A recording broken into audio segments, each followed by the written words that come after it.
Ụmụ Igbo ekene m unu, ekene m nwoke, ekene nwaanyị, kene okoro, kene agbọghọ.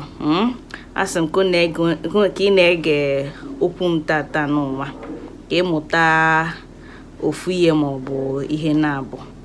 Ihe m na-abịa ikwu kịta bụ na unu kirie na akụmụ na afụ nwatakịrị na-enye chi ya nri.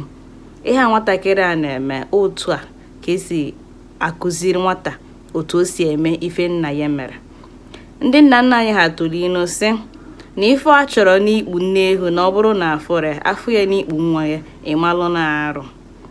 Agbanyere na nna nwatakịrị ahụ na-eme dibịa, ọ ga-akpụrụ nwa nwoke kịta ọka dị na nwata, ọ na-akụziri ya otu omenani na ọdịnala Igbo si wee dị.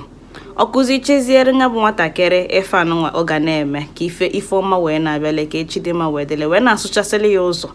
Nwatakịrị ama nnọkọta tonite efu nwatakịrị a ka ọ na-eme ife dịka na-eme ife oke ite, ma efu nwatakịrị a ka ọ na-eme ife dịka ibubo. Maka ihe ọ na-eme kịta ọ na-enye chi ya nri ụzọ ka ọ na-asụchasịrị onwe ya. Ndị nne na nna ya a na-enyerekwa ya ka wee na-akụziri ya. O nwere akụkọ m getere ụnyaahụ mmesikwa dee na my Instagram maka nwatakịrị obere nwa 15 years jere hapụ skuul ya jere dịrị ije bụ oke ite. Kịta anụnwa nna m na-ekwu ya aka na-achọ nwatakịrị ahụ achọ, amalụ na ọ dị ndụ, amalụ na ọ nwụrụ anwụ, amalụ na o nwere ife aka ji ya, onwere onye ghọtara ma ụlọ akwụkwọ ya bụ nwatakịrị nọ na aghọtakwuru odidi ije otu ihe dị ona si wee menwuo n'ụlọ akwụkwọ ha. Ma onye isi ụlọ akwụkwọ nọkwa Abuja ebe a na-achọ nwatakịrị na-ekpere ya bụ ikpe. Nwatakịrị ya na-ekwesịrị iri wee jee ya bụ ije akpọ atọ aka ọsị na dibịa ka dee dibịa onye ha na-ejekwu, ma dibịa maka ha ejebugo mbụ o merefe ọgwụ ka ha wee pass ya exam. Ọlụ ha ọlụ ha nachighekwa ọzọ, ọ na-achọ ego mbute. Nwatakịrị 15 nọ SS1. Mana ihe anụnwa nwatakịrị a na-eme bụ ife eji wee malụ ndị Igbo. Abanye na anyị na-agwa ndị mmadụ na anyị chọrọ iji ọdịnala anyị a wee na-emepụtazi nnukwu ife, wee na-eme sayensị and teknọlọji, nka na ụzụ. Maka ndị nna nna anyị ha kpụrụ ụzụ mee nka, mee ife mepụta ife obodo ji afụ anya. Ha wepụta ọgụ, wepụtacha ụmụ ụfọdụ ife ha ji wee nọdụ ọfụma according to their own timeline. Mana ọ dịzie nnọọ ka anyị nwa kịta bụ ndị ọgbara ọfụ kwesịrị imemekarị afa, jizi nke anyị anya isi, ji nke anyị amụ aka, ji nke anyị aba mba onye ike ya ka na onye ike ya akarịghọ. Ọ bụla ebe a ka ụzọ dị. A na-asị gị na omenala na ọdịnala bụ ụzọ ndụ, ọ bụghịkwa n'efu. Ọ bụla ịma aka, ọ bụla ịma aka ọgwụ, ọ bụla ịma aka onye ka wee dị popular on Facebook maọbụ any other social media.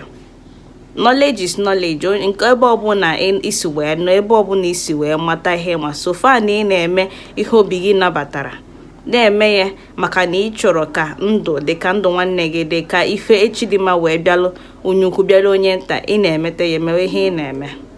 Ọnya ka nsị ka m kwuo okwu tata n'ụwa wee sị neenụ, ọ bụrụ na nwatakịrị a ga-enye nwuchi ya nri, gị nwa bụ okere na-ekiri m, gị nwa bụ agbọghọ na-ekiri m, gị gba nwatakịrị ka na-ekiri m ka na-etonite, gwa nne gị gwa nna gị sị na ị chọrọ inye chi gị nri. Gị nwa bụ nwoke, gị nwa bụ nwaanyị, gaa chọọ onye bụ chi gị, gaa chọọ onye n'ọgọ ụwa. Ịchọta onye n'ọgọ ụwa egbusiri ya ihe. Na amalụkwa amalụ na ife Igbo na-eme mgbosi gị na ha na-achụ aja, na aja anyị na-achụ n'Igbo bụ na anyị chọrọ ịsụcha ụzọ. Ọ bụrụ na ị chọrọ ịsụcha ụzọ ya gwaga ụdịka aja ị ga-eji wee sụcha ụzọ gị. Aja a na-achụ na omenala na ọdịnala Igbo abụrụ maka iwee nweta ego, ọ ka iwee sụcha ụzọ gị ka gị na ndị chi gị, ka gị na ezumezu gị ka nọ ya nọkọ ọfụma. Ọ banye ọgwụkwana ife Igbo ji achụla aja. Banye alụsọ na ị chọrọ ịchụ aja maka na o nwere efe ị chọrọ iwefu n'arụ gị. A na-akpọ sympathetic magic n'oyibo. Ị chọrọ iwepụ ife n'arụ gị, nwere ike ọ bụrụ n'ọrụ akwụ, nwere ike ọ bụrụ ụchụ, nwere ike ọ bụrụ oke, nwere ike ọ bụrụ aka ohiri, negative energies. I will chụọ n'aja to ward them off. inyefe ife weta ife. That's the law of nature.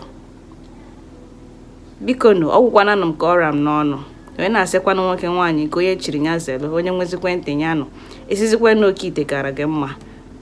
Biko gbue o agbacha ọsọ agụọ maịlị. Ya gazie ụmụnne m. Ọ bụrụ na taa bụ izizi ị na-afụ m, ọ bụrụ taa bụ izizi ị na-anụ onu m, biko kwe o comment ya, follow this page and also share na like kwa ihe onyonyo anụnwa ịnụ tata anụnwa. Ya gazie.